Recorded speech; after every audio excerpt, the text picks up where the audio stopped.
And can they vote on all 6? Well, what I found out from Steve, in an issue with Steve Munns, I don't know how many of you know Steve, but he was the one that initiated One Sumter, the vote on One Sumter. And Steve has his business as well as his home as well as his barn all in his name. So he only gets 1 vote for about 20 different properties, if you will. And because his wife's name is not on the bill, if he should pass, and he's a young man, so he doesn't need to worry about it as much as I do, but if he should pass, she may not be allowed in the cooperative. So with that information, Steve has started transferring some of the properties into his wife's name so that, you know, if anything traumatic should happen, that they'll be able to continue with the Munn's name. So yes, 1 vote. Yes, sir. I don't think you clarified what SECO means. Some people may not understand what Okay, SECO is the Sumter Electric Cooperative, which is the cooperative that provides electricity to probably 95 to 97% of the villages. There's a little bit of Progress Energy over to the east of San Marino Drive. And the important thing about this position too is being able to go in and buy electricity low and figure out when that is and sell it high when other people need electricity. That brings our rates down. So those are important things to do with our negotiations with the state and federal government. Yes, sir. If we own in the villages, but we're not Florida residents, can we still vote? If you own in the villages and are not Florida residents, yes, you can vote because you are a SECO customer. This is a SECO election, not a villages election. Yes, ma'am. Will the trustees vote determine whether we do or do not get smart meters, or will they be forced on us? Well, there are 9 trustees. So when it goes to a vote, I would be one of 9. That's why I say there's 2 other trustees that cover the villages that we need to influence, and I need to influence my other brethren, if you will, once you get me in there. Yes, ma'am. We're going away on the 22nd. Is this you think is an absentee ballot? Unfortunately, no. I've been trying to say with people like you that have said that to me, you know, it's too bad we're not in Chicago, right? We could vote often and vote early. But we're in the villages. Yes, sir. Can you explain the smart meter? The smart meter is something that will electronically be connected. You need me to leave? Oh, you need me to talk to you? Oh, Karen's going to talk about it? Okay. Karen will talk about it. Okay? Yes, ma'am. Yes, ma'am. At what time? Between 4:30 and 6:30 is the voting. At 6:30, the meeting will start with Mr. Duncan speaking and giving you the status of SECO today. Yes, sir. Of the 9 people that will be voting on this, is it just a simple majority? Yes. Okay? I thank you very much for your time. Is starting here.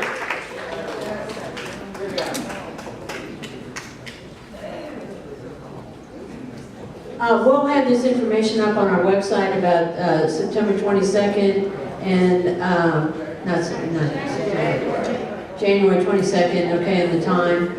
And hopefully Dick will provide us with the names of the trustees so that we can put that up on there. The other thing that I'm trying to put together is a list of all the local sheriffs and their telephone number and addresses, because we also need to be talking to those guys. Okay? The gun issue is becoming very, very important. I know we sent out an email asking everybody to write to their senators and everything. What Dianne Feinstein is trying to do is awful. And we need to be, our Second Amendment is important. We need to fight for it, that it doesn't change. Every government that has ever taken their guns away from their civilians have become communist countries. and have killed their citizens. We're not going to let that happen. I'm not giving mine up, okay? So we need to fight for that, and again, we're trying to work with the Oath Keepers and the NRA to come and talk to us.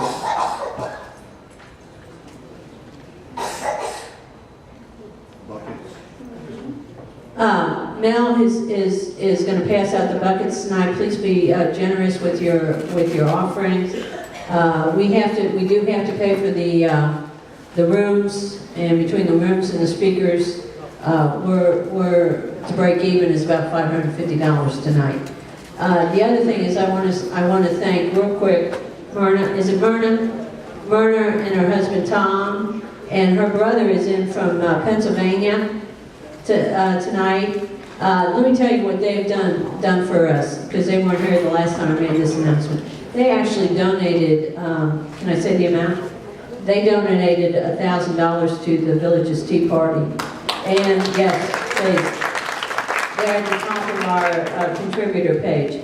And what that did, and what the money was allocated for, was for our new computer system, so that we could run and stream live, and also for our camera system that we're in the process of purchasing. And this is just going to make a big difference in this particular Tea Party. We're the only Tea Party that has been invited to be part of this network, so that we're going to be showing our weekly meetings. And I think that's very exciting, because one of the problems with the last election was about getting our message out. We need to show America that the Tea Party is alive and strong, and that we stand for certain values and certain principles. So thank them personally. Thank you, Myrna. Thank your brother for being here, and Tom, thank you too.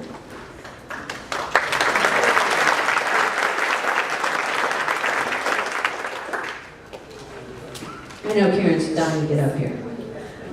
Karen and I have become friends, and we've been to several different organizations together, and it was really strange tonight when she came in, because I'm in the process of reading this book right now, which is called Here Comes Black Helicopters, and it's by Dick Morris. Now I'm going to write Dick too and see if he'll come see us. But I write everybody. I'm not afraid to write anybody. They're going, who is this woman in Florida? But they're coming. They come. I'm surprised at how many people do respond to the letters that I write. But this book, which Karen is going to also be talking about, is exactly what's happening with the UN.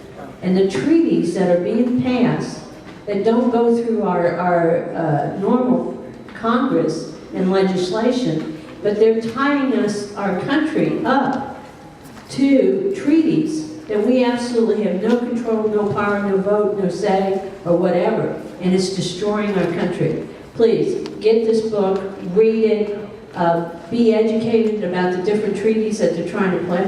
Hillary Clinton and Obama are trying to pass gun control through the UN. They're trying to put sea treaties together, okay, to control the seas. They have oil treaties with these people. And it's one of the reasons that we can't get oil produced in this country, because of the treaties that have previously been signed by our government.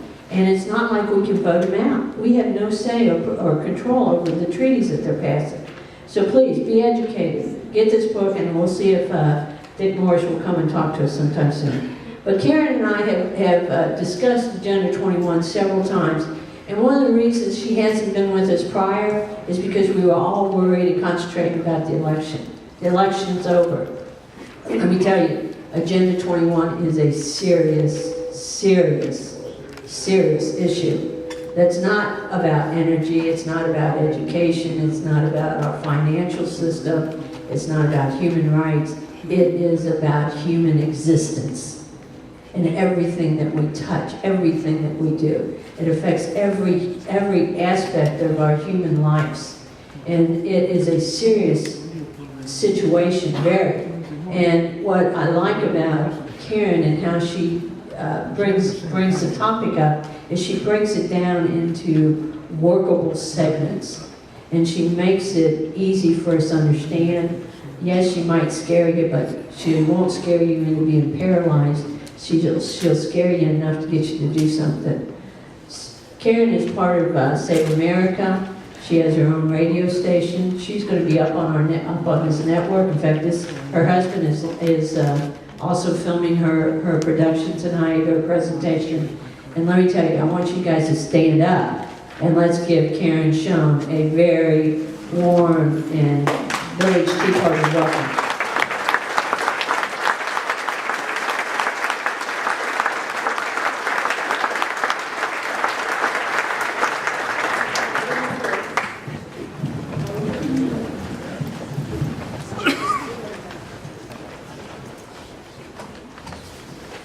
One of the problems about being short is podiums. So, do it this way so I hope everybody can see. Can you hear? No. Closer, how about now? No. This one. How about okay.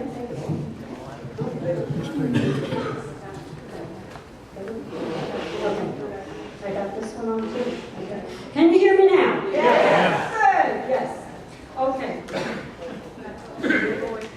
My name is Karen Schoen, and I am an agender. And I'm hoping, as a matter of fact, I know that by the time I'm finished, you're going to be an agender also. An agender is an American who is against UN Agenda 21. Why are we against it? Well, you see my shirt. And you see my shirt. And if not, I'll tell you what it says.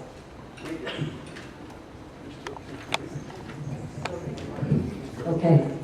My shirt says that to save the planet, we must destroy capitalism. Folks, that's what this is all about. Every single thing that we've been doing for the last 100 years. That was good. Hello. That's good. Can you hear me? Good. Okay. Everything that we have been doing for the last 100 years is based on the same premise. And it is a fight that Americans have had against communism. Communism was around in George Washington's days. As a matter of fact, just before he went to the revolution, he received a letter. And he was told in this letter to beware of the Bolsheviks who were going to be coming to America and trying to take over America. And guess what? They did. And we left. So, this is the book. It's real. It's called Agenda 21.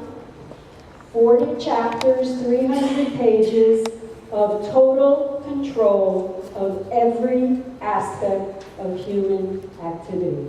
Nothing is left unturned. Everything will be controlled by the government. Period, finish, end of story. How do they do it? They talk about saving the planet. And while they're doing it, they lie. And they lie constantly. And they are on both sides of the aisle.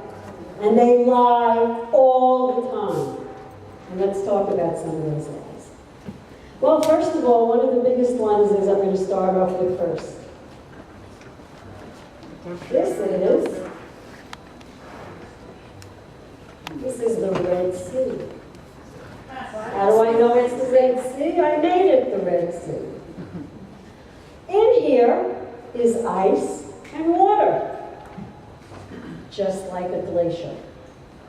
And yet we are being told that when these glaciers melt, the oceans will rise 4 to 20 feet, and the people in Florida have to build a wall that starts at the Miami Keys and is going to go all the way up to Jacksonville.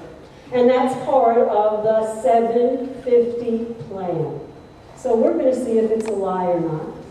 Because if it is a lie, then by the end, if it's the truth, let's put it that way, if it's the truth, by the end of my discussion, the ice is going to melt and the water is going to spill all over the table.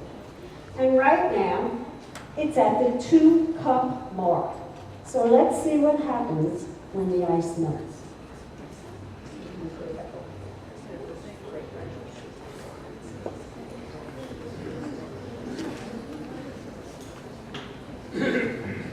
These are the two issues that we are facing. Are we, the people, going to rule our country, or are we going to allow the United Nations, under a one-world government, rule the world? Because they are not just stopping with America. The charter that they will use to replace the Bill of Rights is called the Earth Charter. And the Earth Charter is what our children are being taught in school. Wonder why 87% of the kids that leave school today feel that the government should be taking care of them? Because that's what they're learning in school. That's what the Earth Charter said. And who's the person that said it? Mikhail Gorbachev. What a sweetheart.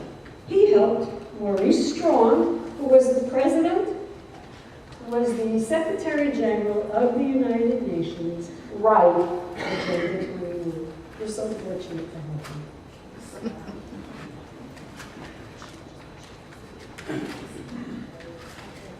We believe, as Americans, our rights come from God. And as we have God-given rights, they can never be replaced. They can never be taken away. Communists believe that the government grants their rights. And as a result of the government granting their rights, rights granted by name, can be taken away. And as you see with what's going on in America today, that's exactly what's happening. Our Bill of Rights is being grossly attacked. So much so, if we did nothing by the time we were finished, we would not have a country left. And we certainly won't have one that's recognizable. So whatever you do, the most important thing is going to be to protect those rights. But how can you protect something when you don't even know what it is? And that's the real problem. That's the real travesty. Can you talk louder, please? Sure. Is that better?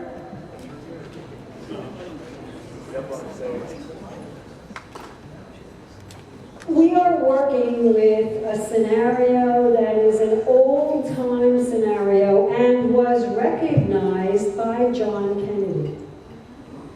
And I know that we are all in the same age bracket, and I am sure that many of you even had the opportunity to hear his famous speech. Okay. Oh, better. Well, at Columbia University, President